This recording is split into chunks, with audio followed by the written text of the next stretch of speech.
Laser cutters are modern tools that use the intense light from lasers to cut or etch all kinds of materials. This laser can produce over 100 watts of energy focused in a very tiny beam that can vaporize cardboard, acrylic, plywood, and chipboard. At lower power settings, it can engrave the surface of the material to produce an engraving effect. This laser is not suitable for metals and many other kinds of materials. The products of combustion can be harmful or dangerous. Some may catch fire or produce noxious fumes. Only operate the laser if you have been trained. Only use approved materials in the laser and never leave the area of the laser while it is operating. The laser is enclosed in a metal cabinet for safety. You should never attempt to operate the machine without all the access doors closed and locked. Likewise, you should never operate the laser unattended. The laser machine should be plugged into an outlet that safely provides 10 amps at 110 volts of electricity. Since the laser tube generates a good deal of heat, there is a chiller attached to it that pumps distilled water around the tube. This chiller has 4 connections: a tube that supplies cooled water to the machine, a tube where heated water returns to the chiller from the machine, a power cord connected to 1 amp 110 volt electrical service, and a signal cable. There is a signal cable connected to the laser cabinet that tells the laser controller that cooling water is flowing through the system.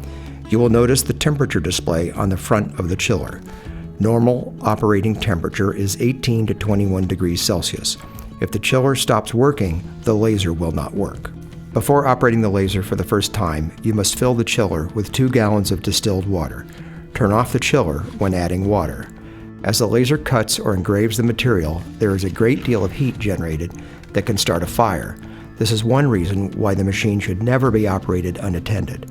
An air compressor blows a jet of air onto the workpiece to blow out any small flames. The air jet also blows away combustible material and debris created as the laser cuts or engraves the material. The air compressor is connected to the laser cabinet with a hose where shown. It should be plugged into a suitable 1 amp 110 volt electrical outlet. An exhaust system is used to suck the fumes and any products of combustion out of the laser cabinet to the outdoors. You should be able to feel a small draft at the rear of the laser work surface where a horizontal opening leads directly to a plenum area connected to the exhaust hose. The best place for the exhaust blower to be located is near the exit of the hose to the outside. That way, the entire run of hose is operating at negative pressure.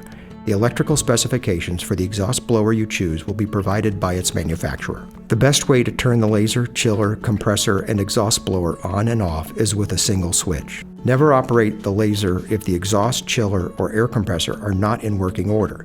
You should check the performance of the exhaust, the pressure of the air jet at the laser lens assembly, and the temperature of the water chiller shown on its display. Note the bucket of sand and scoop near the laser. If fire starts in the cabinet, immediately press the emergency stop button. If the fire doesn't stop, douse the fire with sand. Follow the procedures in your building for reporting and responding to a fire. Make sure the lid is closed, exhaust is on, and the compressor is on. The laser will not fire unless the lid is closed and the chiller is operating.